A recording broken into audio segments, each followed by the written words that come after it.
Hi, everyone. Before we get going on the podcast today, we felt we had to address the Activision Blizzard lawsuit. You can read about the lawsuit on the site. There's a link in the description. We decided not to discuss the situation at Activision Blizzard in detail during the podcast, as the subjects covered are very difficult for a lot of people to deal with. With that said, at VG247, we believe the allegations are truly awful and hope real change can come as a result of the lawsuit. Hey, what is going on, guys? This is the VG247 team, and we've got Alex, Tom, Sharif, and myself, Durrani. I hope you're all well. Guys, how are you? Good, yeah. Good, great. Good. Yeah. What is this? Is this number 5 now? I think this is number 5 of the Definitely Not a Podcast. Becoming dangerously close to becoming a thing. Once again, thanks for listening to the guys on the website who tune in every week, if you have. So, we've got a few things to cover. One big event. So we're going to kick it off with EA Play. We're going to run through it. But firstly, what did you guys think as a whole? Just like broadly speaking, just like one word answer. What do you think? Fine. Yeah.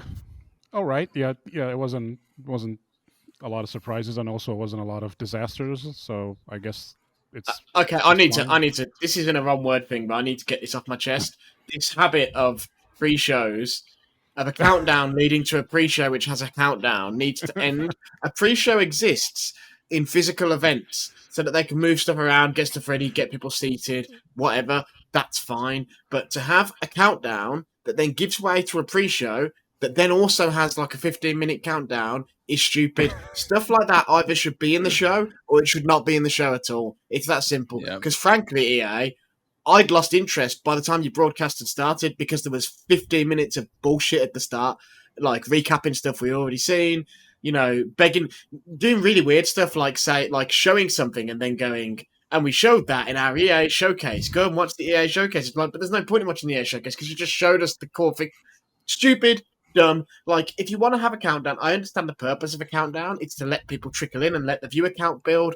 Yeah. That's fine. If you want to do that, then just start the stream and have that pre-show as the countdown. Don't have a countdown and then a countdown. It's annoying. There you go. Yes, thank you for saying that, because I feel like a lot of people have the same feelings. It is a load of rubbish. It is just a load of crap. So there was a few games shown. I'm just going to run through the list and you guys can chime in and say whatever you want. So at the very top is a game that I'm excited for because I've been on a racing hype, which is Grid Legends. What do you guys think? Looks fine. I'll play it. But I'm a sucker for like for this performance capture stuff they're doing, and for I'm a fan of old school FMV games. So if this is going to give me that feeling like a Command and Conquer cutscene, I got time for it. So yeah. I'm excited for that. The Grid games have always played well. Cody's know how to make a good racing game.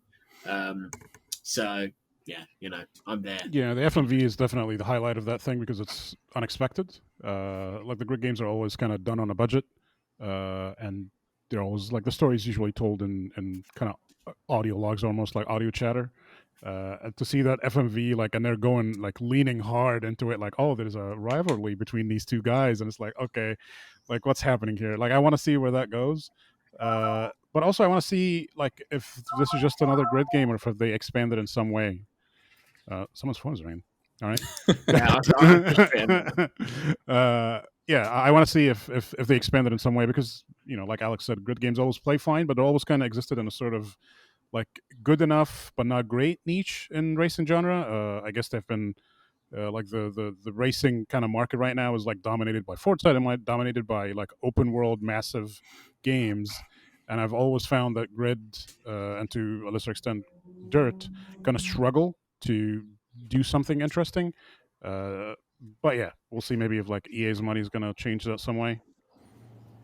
Yeah, I think I'm just excited because that this technology that they used in The Mandalorian it's a video that I actually like shared. They've got a full video of how they actually do the shots, and the technology is insane. So I can't wait to see that in a video game sort of. Are you saying Baby Yoda's in Grid? I hope so. Well, I'll say to what I'll say to what you were saying, Sharif, is it's obviously this was in production long before the EA, so I don't think we will see the effect of that EA money except on the marketing, right? And you can already see that in the way that this is being marketed. But I think that's always going to be the big question for Codemasters, and we'll probably be waiting 2 or 3 years to find out the answer. But what does the first true EA Codemasters game look like? I wonder. Did Grid always have such like a narrative like base?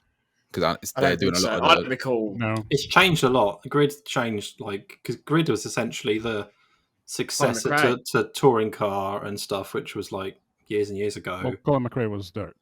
So it's but didn't Dirt lead to Grid, right? Yeah, because they kind of made Dirt. Dirt was like the more pleasing rally game for like the casual rally fan, and Grid is the sort of similar for like hardcore racing games. But it was like it's always been a bit of a like sort of arcadey, but not quite. But I'm not sure. The last game was actually very good. The 360 PS4, 360, the Xbox One, PS4 Grid was a very good game.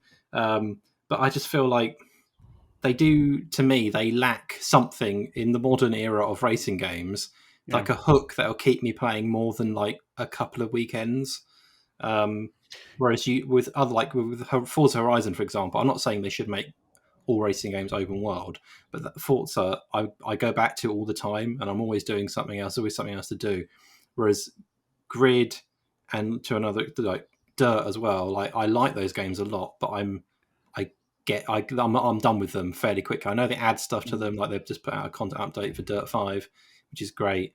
But I'm not drawn back to them as much as I am sort of other games. And I think particularly it'd be interesting to see where Grid fits in with like, because Need for Speed's coming back right next year. Does Grid feels like the closest game Codemasters has to Need for Speed, but they're like Grid is still more of a serious angle to it, but it's not a full-on sim. So I feel it's a bit of a middle ground. I'm not sure it's quite found where it needs to be. Whereas Need for Speed, obviously, Need for Speed tried the serious thing and it failed horribly. So I don't know. I'd be interested to see where Grid is in 5 years and once EA has got its hands on it a bit. Like the entirety of the racing stuff for EA, I'd be interested to see that in 5 years. Like, does Criterion exist in 5 years? Do they still make Need for Speed alongside all the racing stuff? And or they're just making Battlefield maps, or they just move Battlefield full time. Like it's a weird marriage. It makes sense from a business perspective, of course, but like from the racing point of view, like you're competing against each other unless you really have distinct different games products. And I don't know. I actually don't think the Need for Speed IP is nearly as valuable as it once was either. No. Like the days when the Need for Speed IP was a contender for Christmas #1 is a long time ago, both literally and in emotional mind share terms. Yeah, definitely. Yeah, we can hear the chainsaw going off in the background, just in case anybody wants to know what that sound is. Alex is getting some work done to his house. That isn't me actually this time. That's someone else. Yeah, I don't know who that is. It might be someone's just got a chainsaw around where I live. I don't know.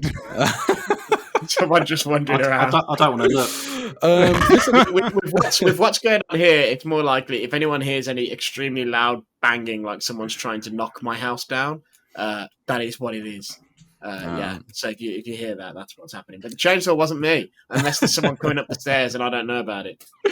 Just quickly, how you mentioned Criterion there? They done Burnout Paradise, right? It was Burnout Paradise. Yeah.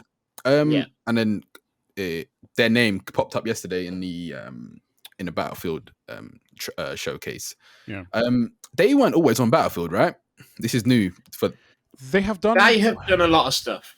Yeah. They have definitely worked on DICE's games in the past. They have done some stuff for Star Wars Battlefront and Battlefront 2. They have done some stuff for Battlefield. They have done, but it's sort of like, I don't know what you call it. It's like they go and do a thing and then go out. They're sort of like a support studio in that sense. Okay. They did Burnout, and then they did a bunch of Need for Speed games. Then they did a VR Star Wars thing that was like the VR spin-off of Oh, Battlefront. And then for Battlefront 2, they were actually Battlefront 2 and Battlefield 5, they were like a support studio for DICE. And now for 2042, is that a new mode then, Sharif? The one they haven't shown yet? Is that what it is? That's my suspicion. They have not actually said. I imagine they're also going to be contributing to the live service stuff, the battle pass and definitely. stuff.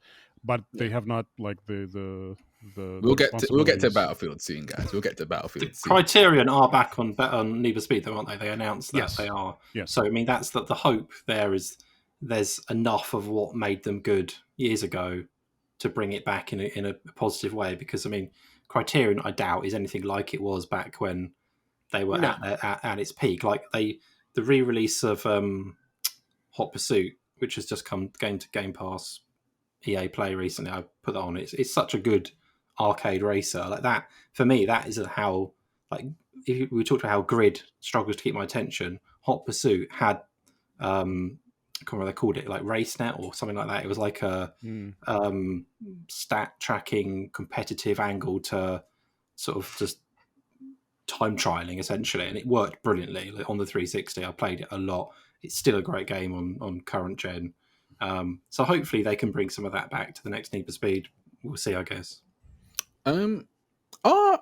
Are racing games sort of like going out of date? Because I know you said, but when a time like Burnout Paradise came out, games, I don't know, like, who said Need for Speed was like Christmas seller? Was it you, Alex, that said like Need for Speed was a Christmas seller? And it was. There was a period of time where in the UK, which is one very small market across the whole world, but in the UK, it would always be there was a good few years there where the question was, will the Christmas number one be whatever hot thing Nintendo's got for the Wii, or will it be FIFA, or will it be Need for Speed? The Christmas number one was always one of those three things, and then eventually it was also, will it be COD?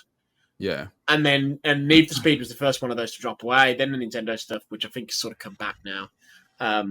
And I don't think racing games as a whole have dropped off. I just think, the genre has become enormously spread. But the thing about Need for Speed was if you were casual guy and you wanted a racing game, you just went and bought Need for Speed. What's changed is that Forza, for instance, has got way better, and there's Forza Horizons, there's different types of games. Stuff like Dirt has come into its own. So, and Burnout Paradise, amazing game, successful game, but not like the biggest seller in the world. None of the Burnout games were, which was why eventually EA stopped doing Burnout games and just put Criterion on Need for Speed. So, I don't think racing games have changed as much. I just think the market and the way they are has shifted, and there's quite a bit of good competition. And me personally, I know this isn't the thing EA wants to hear, but I sort of get my racing fix from the first-party games. I think by the time I've played a Forza or a Forza Horizon or a Gran Turismo on a given year, although this applies more to Xbox because Forza tends to be a yearly franchise, or yearly with DLC, whatever. By the time I've played those, I'm not really that interested in playing another racing game unless it's a very specific sort of racing, like it's F1 or, I'd play an F-Zero game, right? It's only just dawned on me that F-Zero is Formula Zero. Oh, okay. That's only just dawned on me as I said those two things back to back. Holy shit. Yeah.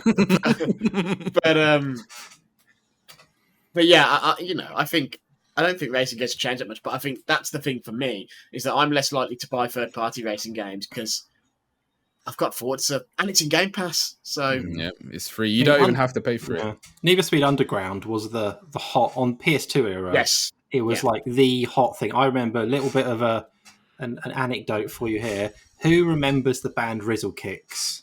Anyone? I remember Rizzle Kicks. Yes. Yeah. I bought a member of Rizzle Kicks, Need for Speed Underground, for Christmas once. There you go. Oh, there you go. That's a claim to fame, that is.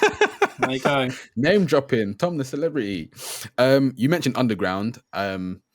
There's two racing games for me, which is Need for Speed Underground and Midnight Club Dub Edition. They are the only two racing games that I would say that I remember like everything, because for one, they were catered to people like me at the time. they were just amazing. I haven't played a racing game since that has captured me like that. I think simply it's just that other games in other genres have gotten better. There's other things out there like Warzone now, and like games like. But if you're into cars, if you're a petrol head or a gearhead, as they say these days, because not every car is petrol now, or even diesel, if you're a gearhead, you've got to get that fixed somewhere. And these video games still sell millions. They're just selling in different ways. It's like, Need for Speed Hot Pursuit coexisted with Halo and Call of Duty. So it's not like the racing genre has just been surpassed. I just think the way people think about it has changed. And I think also they've got a lot more specialists. It's like F1 sells more now than ever. Yeah. And I think, and this is what I mean, people go into those niches, but you're definitely in a world where Microsoft isn't going to make another Project Gotham Racing, sorry, Tom, or another, if you want to talk about a game better than PGR, or another Midtown Madness. Whatever. Oh my god!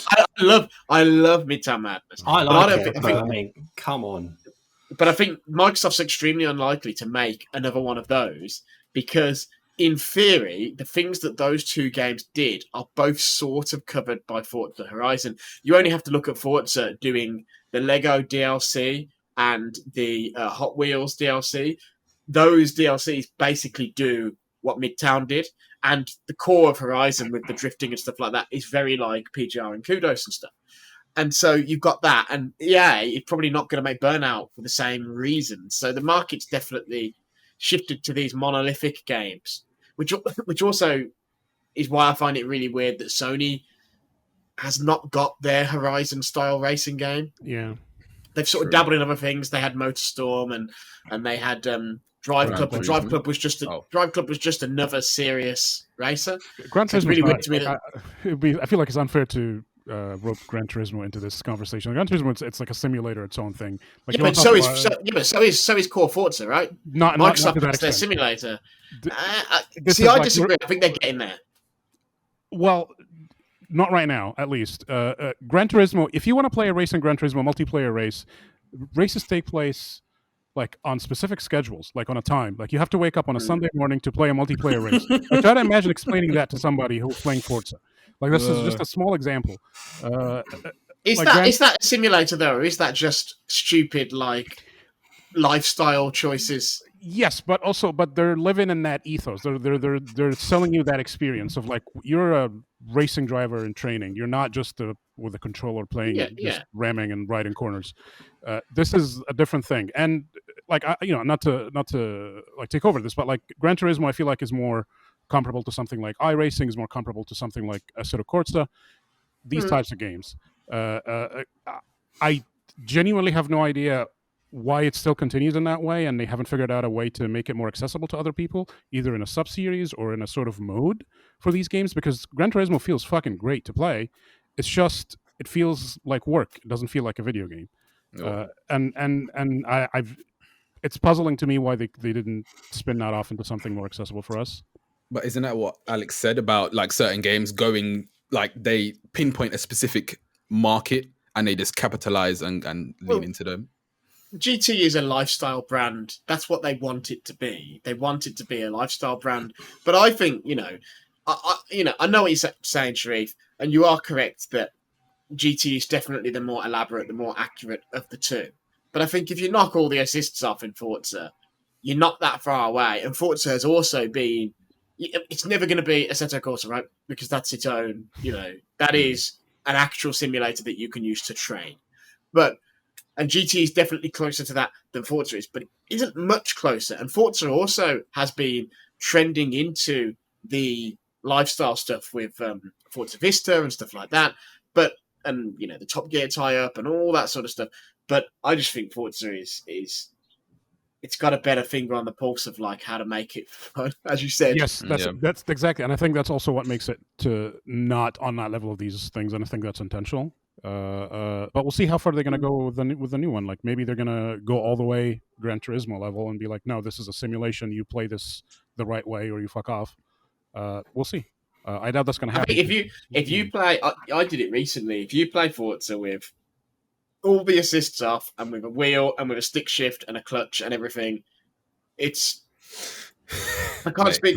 I can't speak to high level cars because I don't drive that many high level cars in real life. But when you drive a pretty normal city car, a Fiesta, whatever, a Golf, in that game with the proper gear, it feels very life accurate.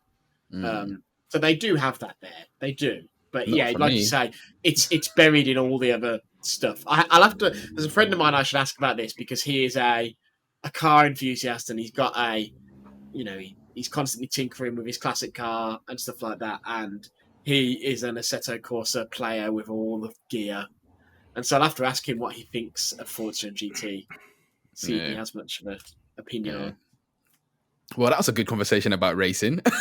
I told you we should have skipped grid. I told you we should skip grid. No, it's fine. I would just say, since you mentioned Forza with all of the assists and all that sort of stuff, I was saying to Tom yesterday how I played Forza for the first time, and it was going fine with the steering wheel. As you know, I got the Logitech G29, and it was going fine until the dirt missions. And I got in the Subaru, and I was just in the bushes somewhere. I was off the track in the bushes. It was not the best experience, but everything else was perfectly fine. Anyways, so moving on in the EA Play game shown. Skip over this. Apex Legends, Sia. Yeah, okay, that's a new legend. If you like Apex Legends, I do, and I will be playing it. Lost in Random. It looks good. It looks fine. I like the look of it, but I mean, we knew about it. It's not new. But looks like a cute indie game. Nice to have a release date. Looks like a cute indie game. I had never seen it before, to be honest. It looks like an evolution on like deck builders like Slay the Spire and Darkest Dungeon. I mean, I lost some interest as soon as they said it's got like card stuff in it. But are you not a card guy? Not a deck builder guy? No. Oh, no. That's the thing put me off more than anything else in a game. Like, yeah, it looks really good. Looks really good. Oh, it's got cards in it. Like Back for Blood. They've got cards in it. But no, come on. That's not. Back for Blood? Yeah. Yes, but they're so minimal. It's like a. What's the purpose in Back for Blood? To annoy people.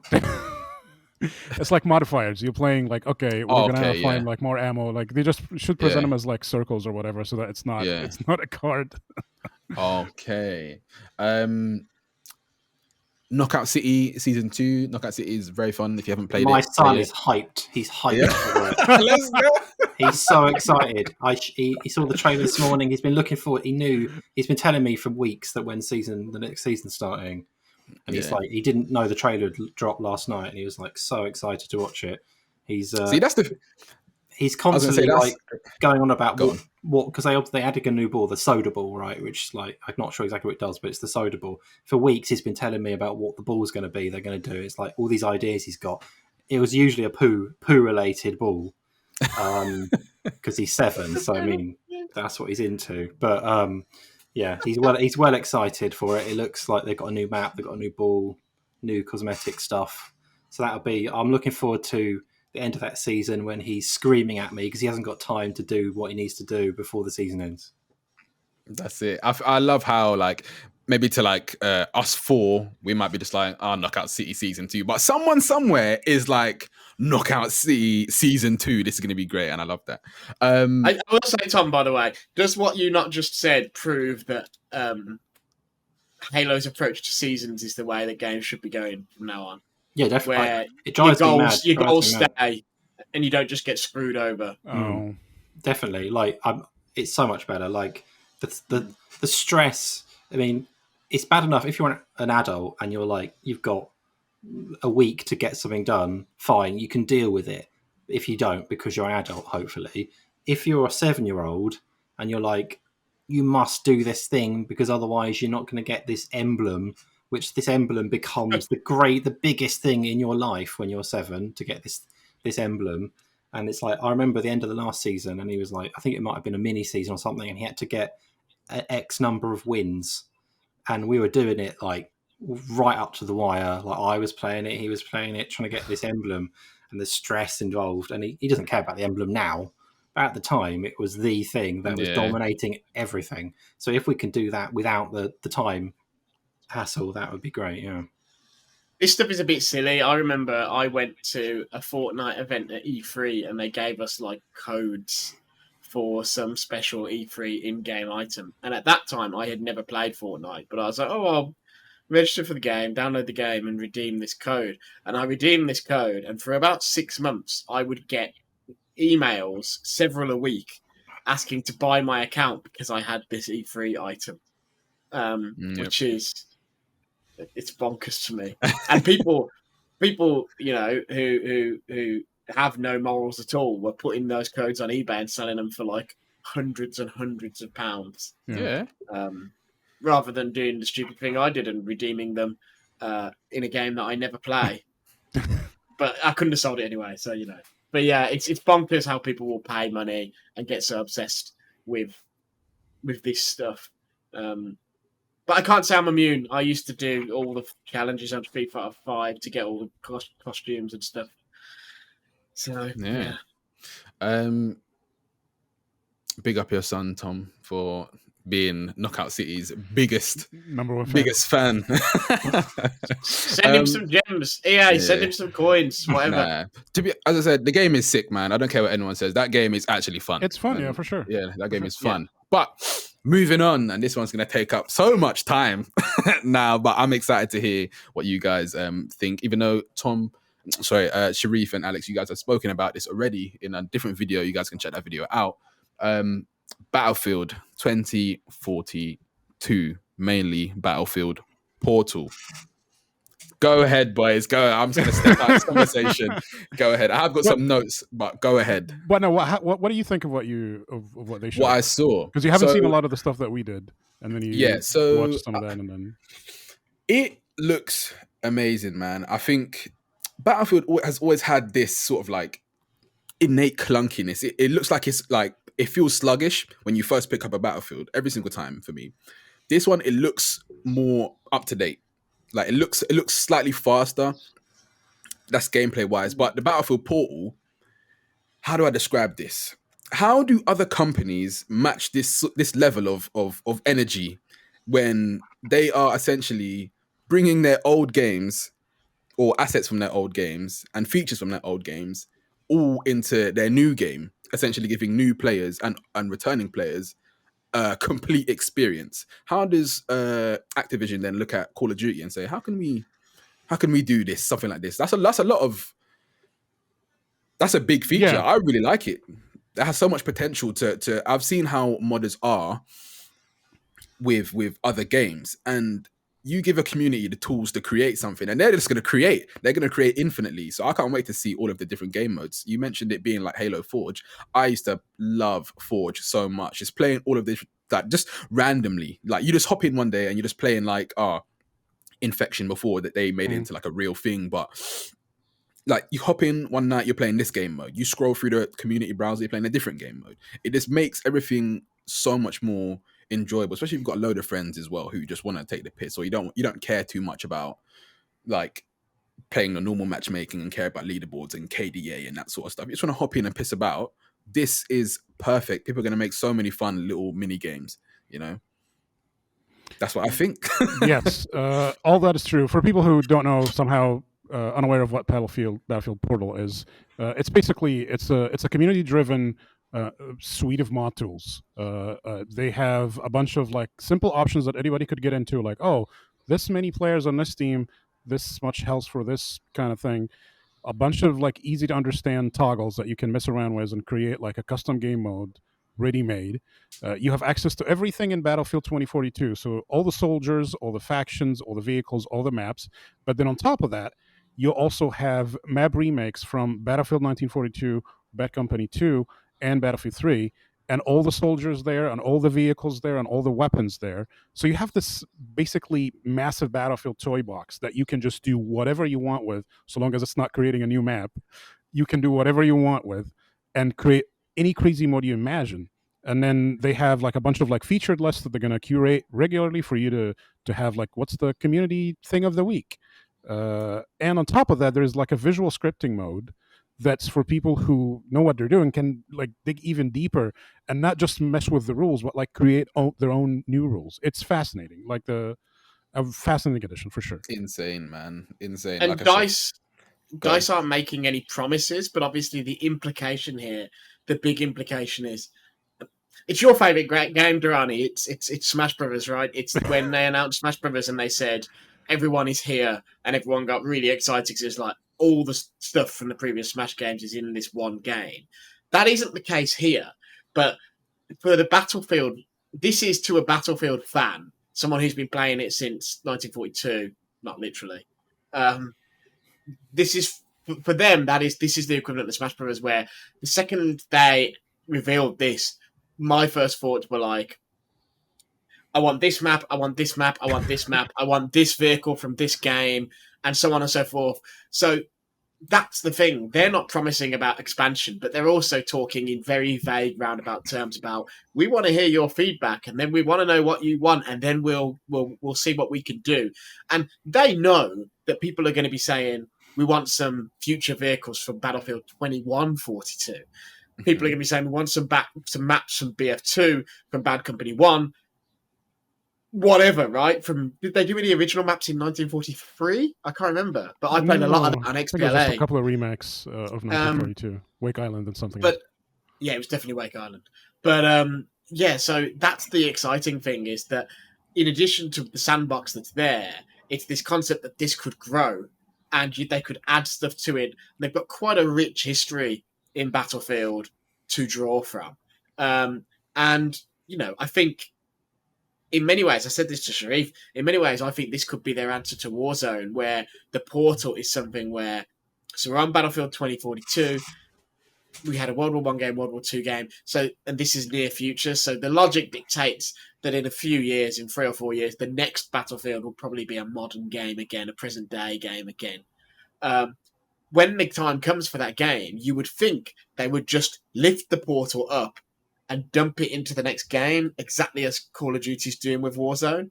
And if that's the case, and it's something that can grow over multiple games, that is super, super exciting. Yeah, it's this hasn't actually hit me until I stopped to think about it.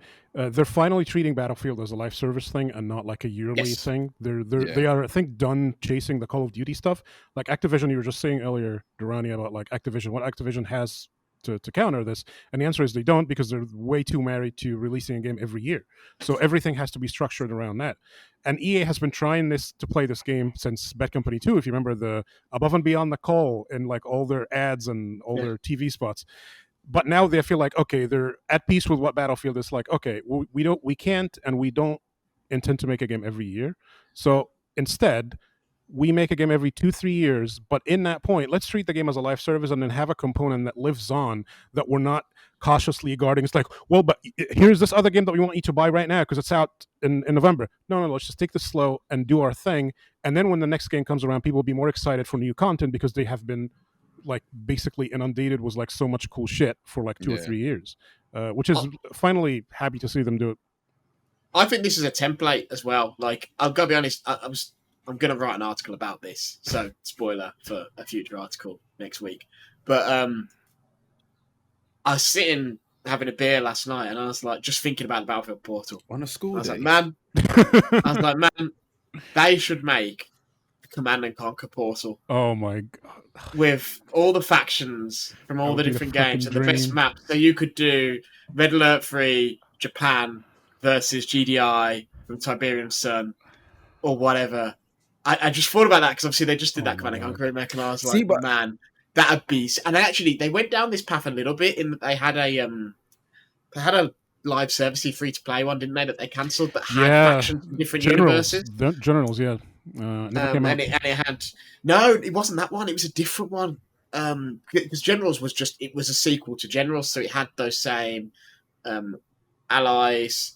What were they called? What are you talking about? But yeah, so Generals 2 was Generals 2. It was just free to play. But at some point, they had a Command and Conquer production that had like Red Alert factions and Tiberium factions and Generals factions, all in the mix. It might have been a mobile game, but I would love to see. You imagine a Command and Conquer port, and it got me thinking. There's probably other games where this portal. That's what I was going to say. Like, how do the developers see this now? This is like, is this not a benchmark in games now?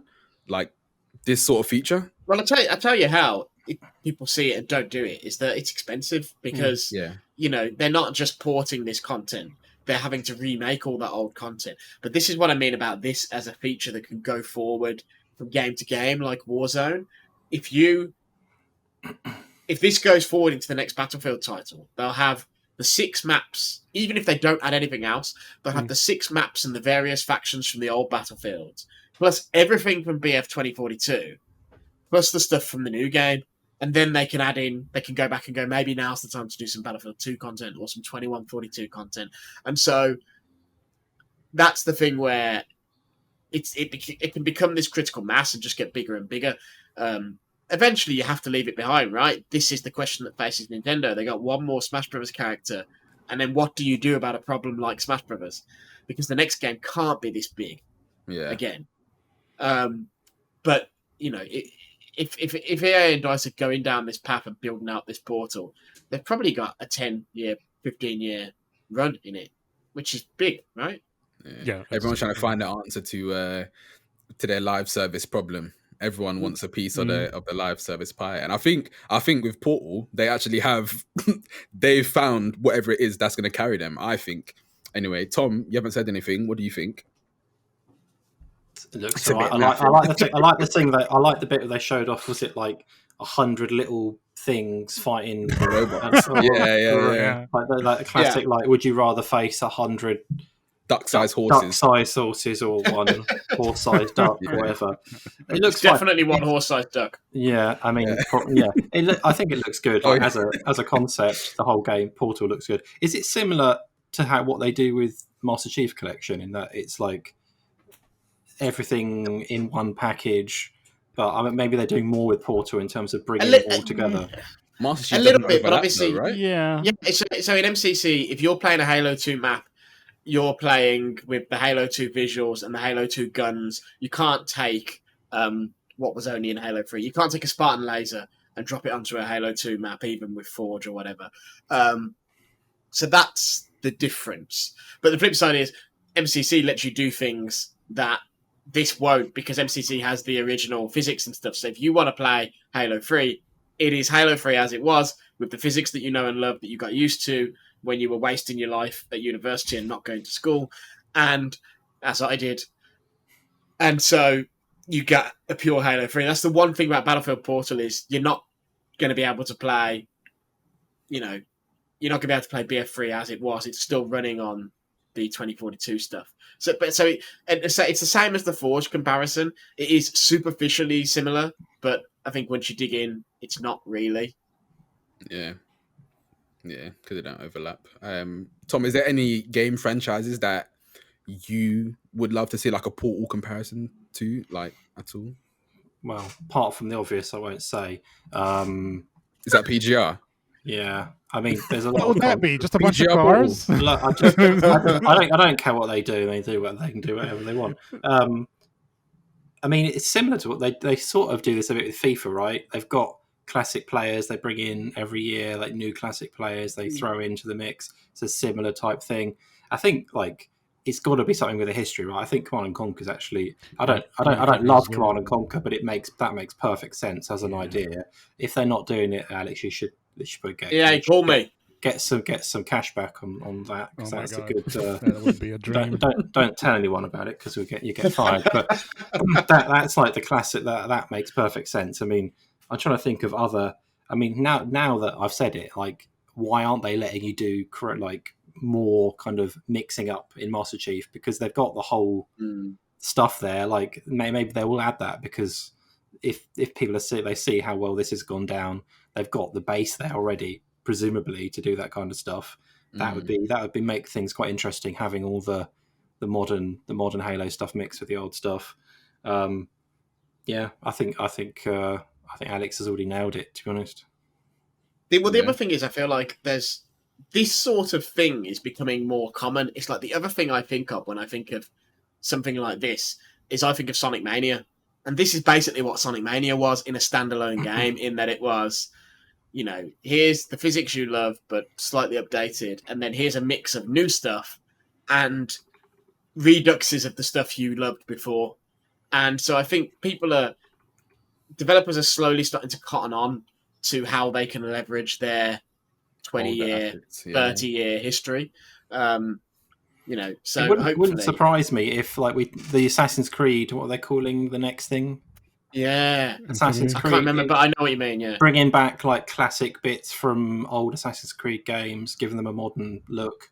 But they've got a whole load of games they could draw on now to put those into that as a like new content and stuff. It makes sense considering that games are so hard to make these days. They take so much time. Ubisoft have been good at this for a while, kind of reusing some of their games to make new stuff. Like what was it? Was it Far Cry Primal that used the same map as yes 3 or whatever one it was, yeah. And like Blood Dragon as well, right? Yeah, and like these don't feel like when you're playing these, you don't feel like you're getting a rehash. It feels like a new thing. So Miles Morales. Yeah, making the most of what you've already got so that development times can be reduced and costs can go down and stuff makes sense to me. I mean, I'm sure people will be angry that that's the thing I've suggested, that you're not making brand new stuff all the time. But some of these games have been around for so long, there's so much stuff there they can draw on. Why not tap into it a bit? It's funny you mentioned Far Cry. They've usually had a mode called Arcade, which is basically like a map editor, and so not to that level, but it was there. And then this is the first time they're dropping it. So it's kind of funny, the juxtaposition of that, dropping it in Far Cry 6 and then Battlefield going full hog into the other direction. I wonder if Ubisoft, lover of trends as ever, will like, oh, look, we're bringing it back for Far Cry 7. You can bring back Blood Dragon into this. Do what you want. I'm sure that email is happening as we speak. Yeah. It's a shame about the leak for Battlefield. It was a shame about the leak. I was going to say, I always hate that sort of. I mean, this stuff. The leaks I dislike. the leaks that I dislike is when someone gets some information and they, put out information about a game. It's not like they've been pre-briefed, but they hear it on the grapevine, which we all do all the time. And then it gets put out as a report, and essentially what that report accomplishes is announcing the game a day early. Like, personally, and no disrespect to people who do that, because I know they work hard, but I don't give a shit, really. This was different. This was a website was pre-briefed. I don't know if you can hear that. It sounds very ominous, naturally. A website was pre-briefed, and they got told, they got told everything that was going to be announced, as did we. And I'm guessing someone had a massive cock up and accidentally put it live at the wrong time. And that sucks, but mistakes do happen. Yeah. I once put a Nintendo review live on the preview embargo because I misread the embargo and I got the two dates confused. These embarrassing things happen. You apologize, you take it down, you fix it, you move on. They did leave it up for a very long time. Is the thing that I'd say. No one was looking at the website from the editorial team. The problem is, I don't want to get too much into like people's website, how people's websites work. But like, it was they removed the link, but the link, like, they removed it from their tag or homepage or whatever. But you could still view the article if you had the link, which is what people did, and they just basically have been using it for like the entirety of the day, which I don't want to spend too much time on this, but it sucks, but whatever. Yeah, I'll just say that of all of the games, if you was ever to mess up an embargo of all of the games, oh boy, because for me, so I'm new here, as everyone knows, and it is always scary when I'm like, an embargo is coming up. When I push upload on YouTube or on our own one, I'm always like, shit. I'm checking, like, is this unlisted? Is this because I'm terrified, and it would have killed me if I was the reason that Battlefield got leaked. No, that kills me. That definitely kills me. Is there anything else we want to speak about Battlefield 2042? No, that's it. It looks good. It looks sick. Good. That's it. I look forward to playing it. I feel like this is definitely like you said a cornerstone in gaming. Is that it's like a milestone, I think, and it's going to set a lot of trends. Battlefield Portal. Next, we have something that came out, that was shown, and I got really excited, but then it also died very quickly. That is Dead Space. What did you guys think of this here announcement? The floor is yours. Dead Space is a fun game. It's a great game. I think it's got a great deal of potential for a revival. However, they've announced it with this in-engine, but it might as well be a CG trailer, right? It may as well, because in-engine with EA isn't even that exciting because they all use the same engine. So it's not even like, what is this engine capable of? I already know what Frostbite is capable of. I already know what a Frostbite spaceship looks like because we've got Mass Effect. So I don't know. Yeah, looks like Dead Space, fine, but it's bloody years away. So it's that thing of, I don't want to get sucked into this crap of every EA conference for the next probably won't be 5 years, but every EA conference for the next 3 years going, will this be the one with Dead Space? Will this be the one with Dead Space? I think this is smart. I think this is the way to do it. I think video game publishers should more often just get it out of the way. The secrecy in the video game industry is stupid. Just say, we're working on this. See you in a few years, because then you don't have to worry about the mere existence of the game. Yeah. Leaking. It's sort of like how BioWare did that trailer, very similar to this trailer for the next Mass Effect game. But even before they did that trailer, they had said quite openly in blog posts, we're working on the next Mass Effect game. And I think that's a good approach to have. I think it sets expectations and all that sort of stuff. It allows them to hire now, and people who love Dead Space or want to make a horror game can apply for a job at Motive, knowing what they're applying for. But it does very little for me. I love the original Dead Space, and I felt very close to nothing when I saw that trailer, partially because it leaked, but also partially because I was just like, I might be dead by the time this comes out. Who knows? Yeah, this was one of those, like, you're taking control of the message, because everybody's talking about the Dead Space thing in the leak, and EA is like, well, what Dead Space? We don't know. But this is them saying, okay, fine, we're doing it. Leave us alone. One thing that's worth mentioning here, this absence of zero information. The press release actually had one important sentence, which is, it indicates that this remake is going to be similar to the Resident Evil remakes, which is not going to just be like a shot per shot remake. It's going to be like a reimagining almost. The press release says fans will experience an improved story, characters, gameplay mechanics, and more as they fight to survive the living nightmare. Blah blah blah. So improved story, characters, and mechanics. To me, that implies we're doing like a Resident Evil like Resident Evil, remake, which is fucking great. Which is great. That's a great template to follow. I mean, again, we're getting more confidence. I think Resi 2 and FF7 have sort of broken that now, and I think we will get more of that. And I wonder which series we're going to get that in the future. It's like, and which ones will be more like Final Fantasy, and which ones will be more like Resident Evil. Because I think we will see more of that. And it's like, for instance, I don't know how this would happen because of manpower, but I think a really obvious thing would be for Bethesda to go back and do some of the older Elder Scrolls games in this way. Do Daggerfall. I'm surprised. I'm still surprised they haven't announced another version of Skyrim. It's like, oh, it's coming. It's like just throw some it's ray tracing already. Get some ray tracing in there. And that's another 10 million copies sold. I mean, it feels like this feels like the right way to do a remake comeback game. We've had an era where we've had a mixture of stuff like we just talked about with Final Fantasy VII, which is a full-on. It's not just it's a proper new game, right? And then we had a couple of games that were basically reskins. So we had Shadow of the Colossus was more or less a very nice looking reskin. We had the Crash trilogy, the Spyro trilogy. We had Medieval. Medieval was a really nice looking remake, but it plays like a terrible PS1 game, so you kind of lose the appeal of that a bit. Whereas this is like a proper. I mean, they could have reskinned it and it'd have played fine, right? Because it's a 360 era shooter. It'd have been fine. But I'm glad they're giving it a proper redo, and it's not like they're using it as the base, but they're not just skinning it. It's a brand new thing. Yeah. I mean, Dead Space was always. I really liked Dead Space. The first two games are brilliant. The second game had more of an action, like the Aliens type thing. The second game had a more of an action feel to it.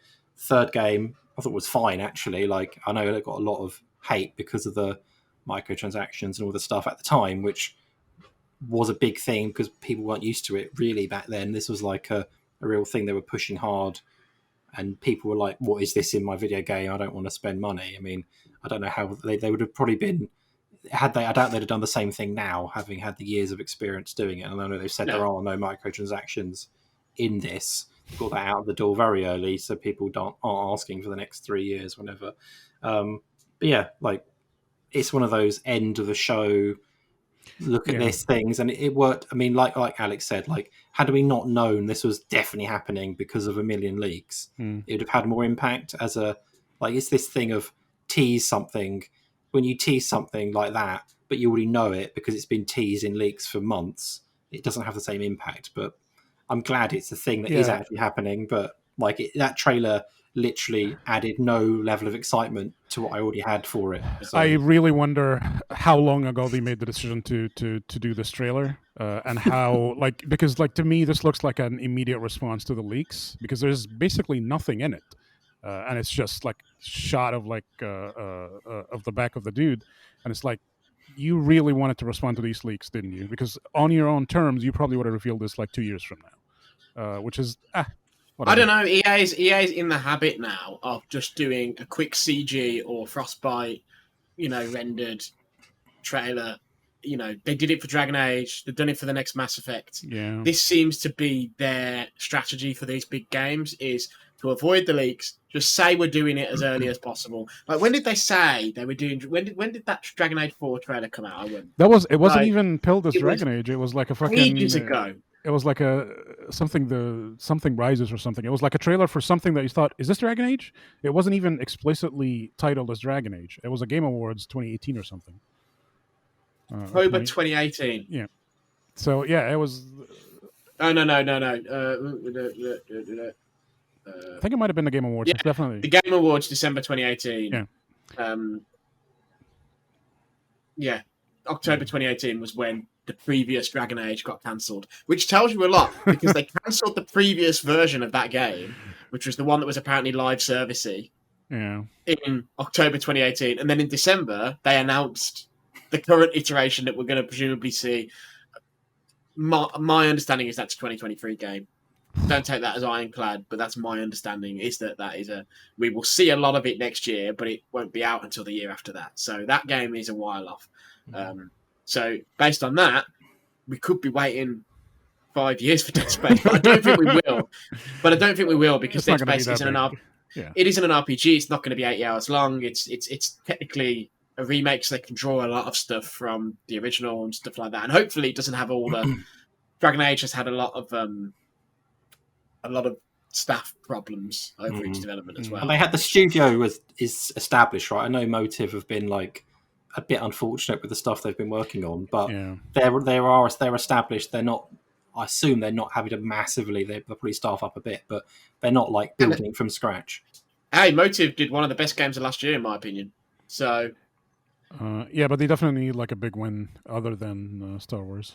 They need their own thing, but Squadrons was excellent, and I think better than Battlefront 2, even though it's a much smaller game. And so, and Dead Space should be a much smaller game too. So in theory, the one thing I missed about this announcement was they should, from my personal point of view, they should have got Peter Moore. They should have got him back, got him out, and he should have shouted. He should have done some shouting, really like aggressive shouting about how Dead Space is never dead, and that they love the franchise, and that it's been developed. They've never killed it off. It's always been alive for the last 8 years, and that's led to this. Sounds like something a sloppy journalist would say. I mean, because this if anything proves that Dead Space was never dead. And it's just, I mean, it's not a comeback, is it? It's just always been there in the background. So yeah, it's good. I'm glad. I mean, that I would like that, like a tattoo or something would have been good as a reveal, just for old time's sake. Yeah, but yeah, I'm happy that it's coming back. Like, I think it's one of those things. Like the fact that they put on the bottom like it's only next gen and PC says all you need to know about when it's coming out, because they're not going to bring out a next gen only game in the foreseeable future. I wouldn't have thought. The PS4, Xbox One, and probably even the Switch probably won't be on sale, or will be petering all the The PS4 and Xbox One won't be on sale. The Switch might be right at the end of its life by the time this game comes out. Maybe we'll have a In my Switch opinion. Pro. Maybe we'll have a Switch Pro by then. We've had a Switch Pro and we'll be waiting for the next thing. I'm telling We've you. got Steam Deck. We don't need Switch Pro. Well, I'm pissed off about that because Oh man. my pre-order, even though I pre-ordered within 12 minutes of it going live, and keep in mind, I was driving to a holiday and it caused an argument in the car because I'd logged into my Steam account on my phone, and when the alarm went off at 6, or 1 minute to 6, my partner was supposed to pick up the phone and place the order, but she picked up the phone and Steam had automatically logged me out. So then she was trying to log it back into my Steam account, but then there's the authentication, so she was having to go to the authenticator app, and I'm like shouting at her, "You're going to miss it," while I'm driving. At one point, she got so frustrated she threw my phone into the footwell of the car. Anyway, because the Steam website wasn't working and all that. But the pre-order went through, and it went through, I want to say about 19 minutes after pre-orders open, which, considering how screwed Steam was, I thought that was pretty good timing. But my pre-order is still marked to arrive in Q1 2022. I'm absolutely furious. Yeah. By the way, does anyone know who Valve's PR contact is? Doug, I'm coming for you. Even though he's not there, it's still his email. Isn't it? Just a last note on Dead Space for me. Why do I feel like I'm at that age now where games that I were not too young to not remember are being remastered and remade? This feels really weird. Because to me, Dead Space didn't come out that long ago, but I just searched the release date and it was 2008, October 14th, if you want to know. But that seems like super, like Dead Space. It doesn't look, well, it probably does look shit now when you look at it, but when I think of like the Final Fantasy remake, you know, compared to what they're actually remaking, it looks like it deserves a remake. Because like, this game was great, and then go on. The Final Fantasy one is a very different thing because the Final Fantasy one, it's spoilers, vague spoilers. It's not really a remake. It's sort of a sequel in a remake's coat. Yeah. And yeah, so it's doing something a bit different. Whereas Resident Evil 2, that is more of a remake in the traditional sense. And I think that will be the touchstone for this. I think the original Dead Space looks fine. I actually think the original Dead Space is quite a simple third-person action game with one unique mechanic of cutting off the limbs. Yeah. So there's probably, as Sheree said, there's probably quite a lot they can do in terms of bulking it out. Or was it Tom? One of the two you said that. There's quite a lot they can do in terms of bulking it out with new stuff. It just looks like why Dead Space of all of the games? Why People why love Dead it. Space? People love No, it. I know it's but the thing is, it's not that long ago. Like, surely if they displayed the original, it would still hold up the same way, no? Or Yeah. Well, people aren't going to buy the original, and And yes, EA is not video games are interested about in- that they want to make money, and they could go buy Dead Space. It's on backwards compatible or whatever. No one's going to buy that. Like, maybe someone might, but this is going to sell. They're going to want this to sell multiple millions, and it's going to make them a lot of money, and they're just not going to get that out of anything but a full-on. And I would say that period of time, I think EA now, on reflection, modern EA is realising that period of time of the mid-late 2000s, apart from a few missteps like that, obviously that was right around the time that the terrible dog shit SimCity game came out. But that sort of period of time was a bit of a golden age resurgence for EA. It's like they had, although flawed, they had Spore, they had Dead Space, they had Mirror's Edge, they had Mass Effect, they had Dragon Age, they had the Syndicate reboot, they had I would say 2 really good Command and Conquer games on the bounce in CNC3 and Red Alert 3. They had like Need for Speed Undercover was around them. They had Skate. They Dante's Inferno. Well, that less so, but yeah, Inferno's all right. Good 60 FPS. Good 60 FPS game. And then they even had some good publishing stuff in that they published Rock Band 2, and they trying to think they published something else. Left 4 Dead they published. So that was a really good time for EA, and I think they probably look back on that time now and go, man. And I think that's why you're seeing a Mass Effect revival, a new Dragon Age, a new Skate, a Dead Space remake. I don't think they'll do another Mirror's Edge because the second one bombed. Yeah. But you know, and even elsewhere, right? Left 4 Dead is back in its weird way.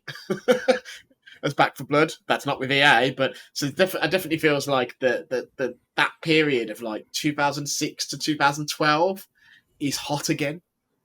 That's good. It's better than just doing FIFA all year. We need more video games. Yeah. They have a bunch of like cool shit. So you know what that means? EA needs to make The Godfather Part 3 at last. That Godfather 2 game was actually all right, to be fair. It was actually all right. It was probably better than it was better than like Mafia 3, for instance. So you know. All I remember at the Godfather games is holding someone by the throat, shaking them in front of their till in their shop to get money out of them. That's it, right? Just like in That's real the life. whole game. That's the whole game. Just like in real life. Yeah, we've hit the hour mark now. We were going to speak. Saboteur. So I was thinking about games in that period. The Saboteur, that was a good game. Was it Pandemic made that? Yeah, Yes. who EA closed immediately afterwards. Yeah. But they took them out back. That was a good game. That was a good game. Pandemic used to make a lot of cool shit. I'm Mercenaries just was looking at a cool. screen here. Imagine releasing a game that gets a Metacritic score of like 70 to 80, and then your studio just gets liquidated. Ouch. There's no justice They there. they could bring back if they can get somebody to do it. They could bring back Mercenaries. Like the Frostbite engine can do destruction really well, and they can just like Mercenaries games are always about like the chaos and destruction, and like they kind of do their own just cause of that and like have it do well. I feel like if someone is passionate about that at the EA, they could make it happen. Like they have the tech. That was the period when Fight Night was really good as well, right? And that was the period when their golf games were really good. And again, golf's back this year, right? So I feel like EA is trying to. I think they are quite genuinely looking at that period and going, "Can we replicate this?" Yeah. Someone in that company, it's like someone's getting a lot of praise. Like, how do you get all these amazing ideas? And they're like, literally going through a calendar month by month from that 360 PS3 period. Like, yeah, they're going to. It's funny. It's funny though, Durrani, you say that, but that probably is. I'm looking at the list here. That probably is EA's golden age. Like, because they published Crysis. They had a couple of good Medal of Honor games. They had the Simpsons game, which was fine but sold gangbusters. That probably genuinely was EA's best period in its history, unless you want to go back to like and look at very, very early like Mega Drive output where they just were doing sports bangers, but a lot of those weren't very good. So so as I said, we've hit the hour mark now. There's a lot to speak about of EA apparently. Is there any? We were going to speak about other things as well, but we're just pressed for time at the moment. But I will say, is there anything else from the EA that you guys just want to wrap up and say? No? No more pre-shows. No more pre-shows. Death to pre-shows. 100%. I can get behind that one. Death to pre-shows. Not for me. And you know what? Yeah, I would like to just say I am not a fan of the presentation style of events anymore. I don't know if I'm getting old or something, but I just want to see the gameplay. I don't want someone on the screen talking for too long. As long as it's someone charismatic, like Austin Creed's a good person to present it. He was funny and he was having fun with it. Clearly, I don't mind that so much. Not him. It's not like I don't like him. I just rather just see the gameplay, and that's it. Like the Nintendo Direct, where they literally just a voiceover. It's just go. It's just game. PlayStation do it as well. Usually after they've done their, here's how much we've sold. Look how amazing we are. Then it's just game. I think I prefer that. I don't know. I ain't got time to do the whole. So follow us on Twitter and make sure you look at all of the. You have to keep in mind. Of course, it's a business. They got to do their promotion. Yeah, but and also like some people, we are plugged into the shit. Like we read everything and we don't want like time wasted. But some people watching this are casual viewers. They're fine with like some banter. They're fine with like back and forth conversations. But not me, man.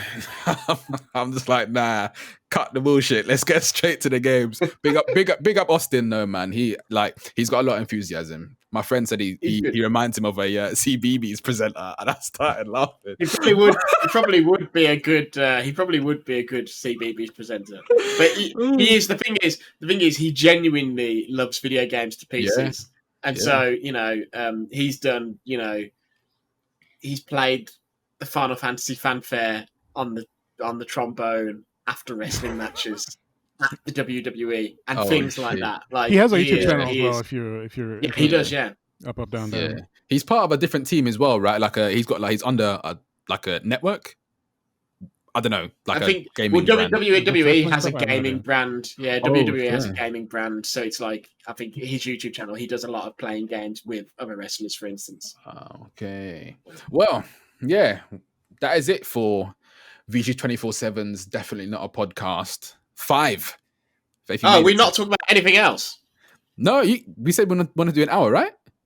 No, I mean, I'll just quickly say, it literally takes 2 minutes. Obviously, Pokemon Unite's out this week. I think it's pretty good. I'm really surprised, actually. I was sort of expecting it to be a bit crap, but it's a really good expression of the ideas of Pokemon in a MOBA. And right now, a lot of people don't seem to understand that the objective is not really just to kill the other team.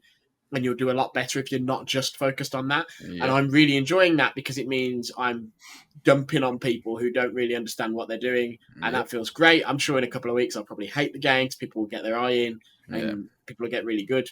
But I'm enjoying it right now. The new Genshin Impact update is out. I played a little bit of that this week. It also is good. It's the first major patch, by which I mean this isn't just adding new characters, new weapons, new reasons to pump money into the game for gacha. It's actually added, it's basically a whole new area, right? So the original release of Genshin Impact had 2 countries, basically, because the places in Genshin are based on real world countries. So it had 2 places. This is a new location. So it's sort of across the water from the main map, and it's a new place to explore, new quests, new characters, new weapons, new things to collect, new resources. There's some really great guides on the site by Josh, and I've only played a little bit of it, but I am enjoying it. That pretty much covers what I've played, though. Yeah. Anyone else? If you're not pressed for time, feel free to go on. I'm good to stay here and talk all day if you're not pressed for time. So I just wanted to acknowledge those 2 because they're out this week and we probably won't talk about them next week. That's all. Yeah. For Pokemon Unite, I've been playing it also. Like you said, Alex, everyone is just trying to play team deathmatch basically, and I was on the subreddit and everyone was just like, the people who have been playing MOBAs for years are just crapping on everyone. It's like, don't get so excited because you're shitting on everyone. I'm just like, because it made me feel good because I was, it was a bloodbath in the first game I played. I was like, oh no, is this what it's gonna be like? And then later I started playing ranked, and everyone knows what they're doing in ranked, and but still people just think it's TDM basically. But it is fun. It is fun, even if like me, I don't know all of the Pokemon. Like I stopped in like the first Pokemon, so like all of these Gen 10 Pokemon, I'm just like, who the hell are these people? But it's still fun. It's still a game at the end of the day, and it's a genre of game that I've played for years. So I just, regardless of the Pokemon, I know what I'm doing. Genshin, make the most of your time being good at it, because the 7-year-olds get good at games very quickly these days. It's the reaction speed, man. I'm getting old. Make the most of this first week, and then you'll just get all the kids will come on and destroy you. Yeah. Can I just ask a quick question? What's the best you have ever been at a game? The best I've ever been? Yeah, like what game and what that you've been like in terms of playing online, ranking, stuff like that. So I will start. I was once in the top 40 Red Alert free players in the world. Okay. Well done, you.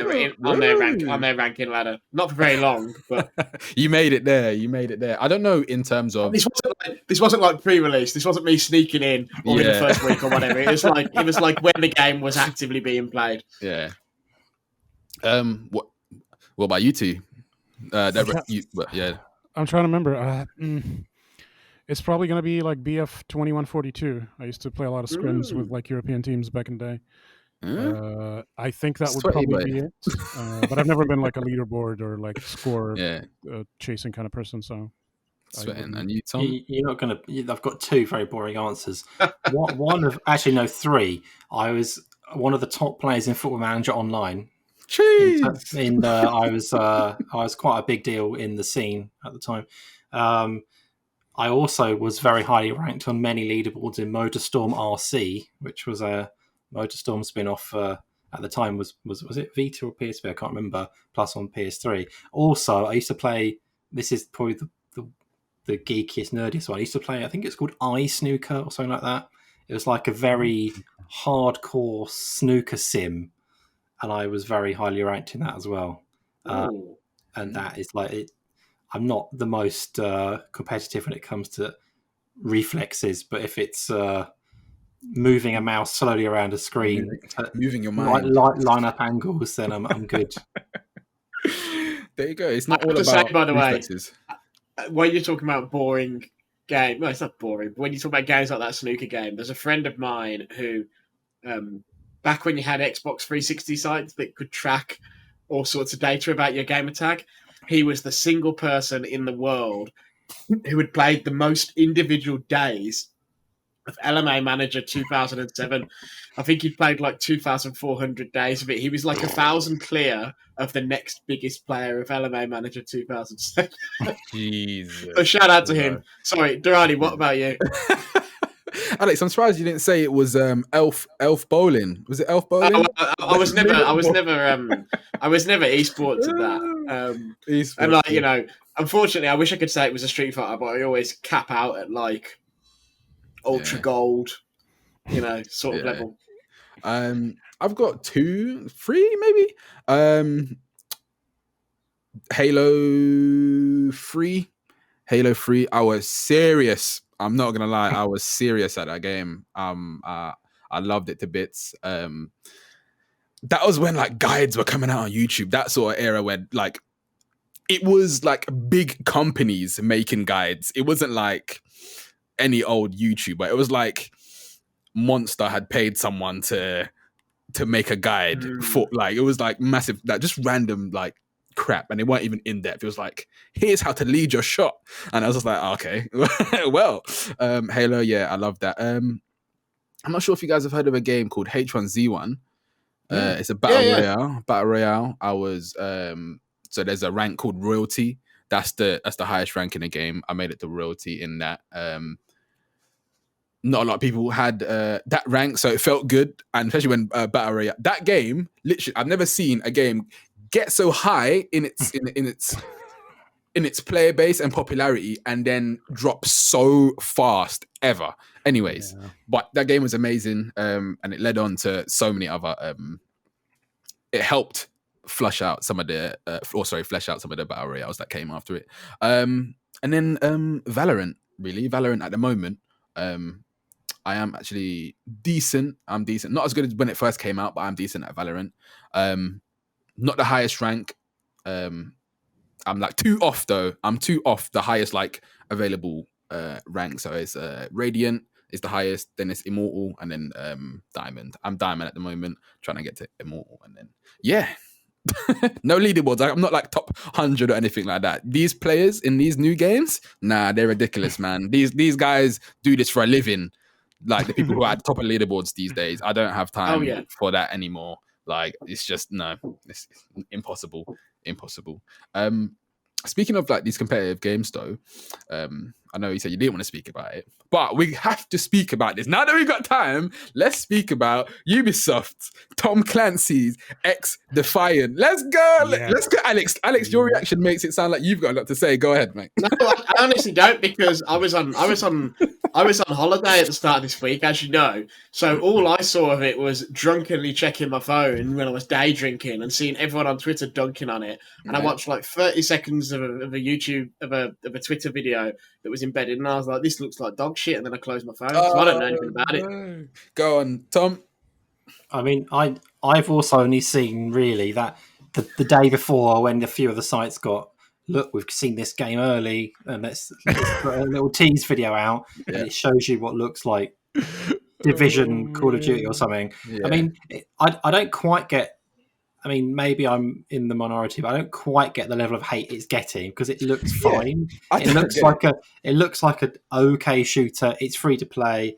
It'll probably be decent because Ubisoft put out decent games, right? Or decent to good games. So I don't see it being a massive, like, why it's being sort of quite so murdered online in terms of the reaction. But I mean, yeah. I mean, what do you think? You play these games? I just look at them. Similarly to what we said with Battlefield Portal, I think Ubisoft are like trying to find that sort of game where they can it gains the popularity, not like a Hyperscape when it comes out and it's like like that game is horrendous, but I think they're looking for their sort of cash cow to bring it on. That's just Sharif, what do you have to say about it? It's Call of Duty free to play. There's really it's a very simple thing to explain. Mark Rubin, who's the executive producer of this, was a long-time executive producer at Infinity Ward. You may have last seen him in the infamous now Fish AI. Yeah. I'm sure you could remember that. It was it was a low note. Obviously, Call of Duty Ghosts was a low note for Infinity Ward, and then he left, and then we haven't heard about him for I don't know how it's like for a full generation, and now he's back making this, which looks like a free to play Call of Duty thing, which is it looks fine. I don't think it's like terrible or anything. It just looks like Call of Duty with some Overwatch abilities. Call of Duty gameplay is popular; people like it, and if they can have like a slice of that market that is not willing to spend $60 every year, I think it's going to be cool for them.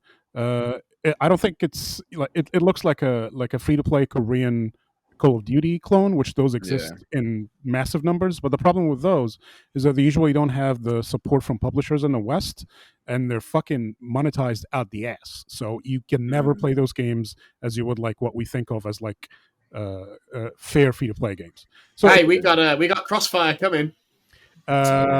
Crossfire is I forgot about Crossfire. It's actually in a similar sense. Crossfire is more akin to Counter-Strike, but like this is more akin to. There was a game called Iron Sights that came out in the last couple of years. That was like a Korean thing that everyone thought is going to be it's going to take over Call of Duty on PC, but then didn't have publisher support. And the last thing I'll say about XDefiant is that I just need them to chill out with I think it was Matt Martin, who was our old boss here at VG247, who called this sort of punk rock aesthetic, kind of rebel aesthetic. He called it corporate punk, and I have never seen something described more accurately. Just chill out. Just chill out with this stuff. Like, we're not going to buy that these guys are like the rebels and the Defiance or whatever. This is made from a corporate company. Everything about this video looked like old man, how do you do full of kids. But chill out with that stuff. Don't. It's that Watch Dogs look, right? I hate that look in Watch Dogs, the masks and stuff, and they're like, this is so edgy and sick, and I'm like, no, it's garbage. Spray painted on like the stuff, the logo, and it's like, dude, come on. So this leads to the next question perfectly. So you're saying it has this aesthetic. I see a lot of people saying, why does it have Tom Clancy's name at the start of it? A lot of people saying, this doesn't seem like it's part of the Tom Clancy world. And what do you guys think of that? Like, go you on. know what? It's fine. You don't need to. Man is brown bread, and his kids are getting paid. Whatever.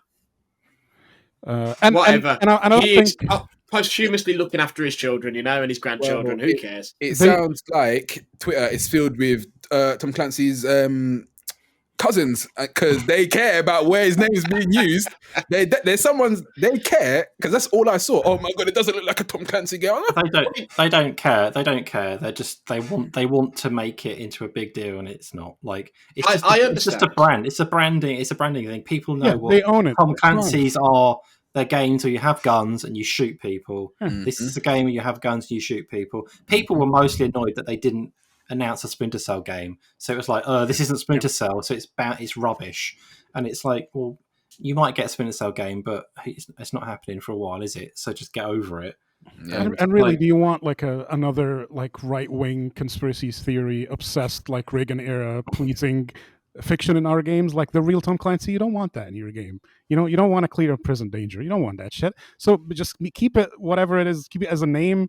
like Tom says, is like means guns and shit. Just fucking. We passed, we crossed the Rubicon on the idea of Tom Clancy's name being on a game, meaning that it was something that was specifically like things that Tom Clancy had written a long, long time ago. So, whatever, it doesn't mean anything. Should have been Tom Clancy's Watch Dogs. They should have just put the name on everything, man. Yeah, I think that's all I had to say about XDefiant. It is. I had like in my notes that it looks like what Valorant is to CS:GO, XDefiant is to Call of Duty. Absolutely. That's what they're trying to do with it. And it's free to play. It will like garner some sort of. You'll probably play like a Call of Duty game. Call of Duty plays all right. Like I'm not gonna be. Yeah, I didn't understand the hype. I feel like if you like shooters and you play it more often than not, you're probably gonna enjoy for a little bit. And it's free to play. You didn't lose nothing for it. Exactly. Enjoy it. Uninstall that, and then that's the end of it. Looks alright though. Looks alright. When's the beta in that? Like next month. So if it's crap, it's crap. If it's good, it's good. I don't know what people want more from games these days. With shooters, it's really hard to like just create a generic shooter these days, and I don't know what people want anymore from it's just it feels like Ubisoft is still trying to find its footing with the free-to-play stuff. They're still like the Hyperscape obviously did not do it, and they're still. I feel like they're just kind of just feeling in the dark. It's like, okay, what if we do like a Call of Duty thing? They still haven't landed on like a formula. They will eventually, like everybody does. Like it took Call of Duty however many years to get Warzone. They'll get there. But for now, you have to do corporate punk Call of Duty. Corporate punk Call of Duty with Hyperscape, by the way. Oh man, that was. Do you know what that game's downfall was? It was the Twitch integration, man. That's where that whole game fell apart, dude. They thought Twitch is massive, but they relied on that way too heavily. And I want to know how much money that made for them, because they were money laundering or something with that game. I don't care. God. Spooky. I think there are other games that are probably more guilty of that. We'll talk about that off air. I know exactly what game you're speaking of, to be honest. To be clear, we don't think fair money laundering. No, yes. No. I'll cut this out. It was a joke. No need to call me anyone in PR and talk about it. It was a joke. Some other games that will go nameless, however. I'll cut this bit out just in case. Anyone else before I wrap it up? No, that's it for the week. That's it. Covered everything. Easy. That has been the VG247 team. This is episode 5 of the Definitely Not a Podcast video chat. I don't know anymore. We're still thinking of a name. If you have any suggestions for the name, please let us know. But that has been us, Durrani, Tom, Sharif, and Alex. Peace out, everyone. See ya. Hey, thanks for watching this video. Consider subscribing if you enjoyed it. It's free and you can always unsubscribe at any time. Take a look at our other videos if you like. Also, check out VG247.com for around-the-clock gaming news and updates.